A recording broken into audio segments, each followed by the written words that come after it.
So our first step is to define your IP name. The format for an IP name is usually our IP response is stored in the response property of the output object and it returns a list of string.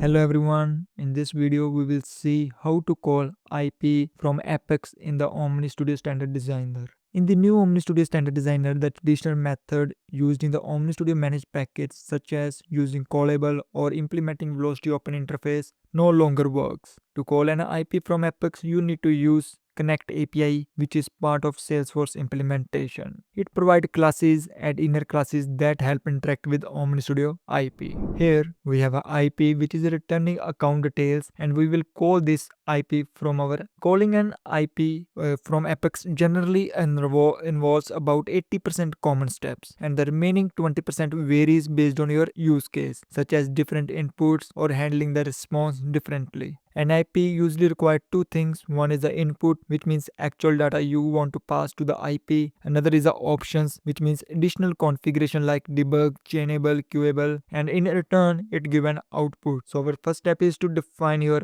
IP name. The format for an IP name is usually type underscore subtype. Here our type of the IP is demo and subtype is the get account details. Make sure our IP is activated, otherwise you will get error at the end when you execute your Apex class that Connect API doesn't found integration procedure. Our step 2 is create an input map. Make a map that contains the input for your IP. Even if your IP doesn't require input, you still need to pass an empty map. Here, in our case, our IP doesn't require any input, so we commented this line. But in your case, if IP needs an input, you can pass the input in the input map. Now, in the step 3, we need to prepare the Connect API input. Now, Connect API provides the inner class named Integration Procedures Service Run Input Representation, which is used as input for IP when we execute our integration procedure from Apex. So we made the object of this class Apex input. Now in this class object we can set two properties. One is the input and other is the option. Let's focus on the input first. The Apex input object which we just made will accept the input as a list of string. So first we need to make a list of string. So now the input map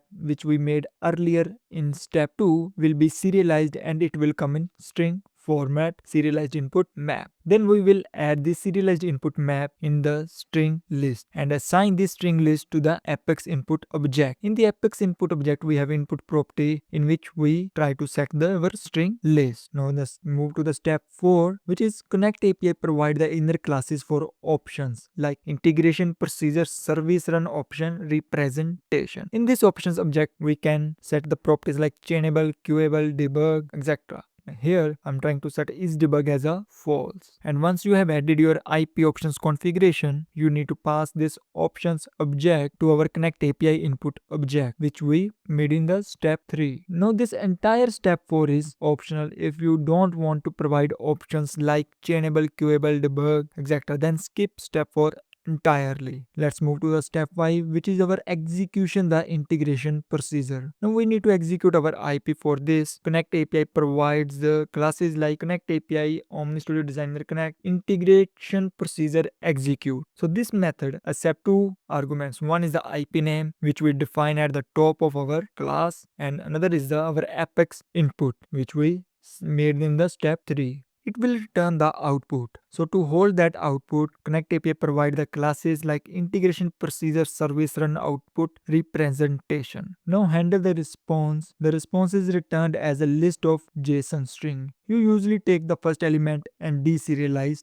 it. So here our IP response is stored in the response property of the output object and it return a list of string. So we extracted the first index from our list of string and stored in the current set response. Then you need to deserialize it. So we use a json.deserialized untype and it return the map of our current response object. So always log your response structure to understand where the data is enclosed.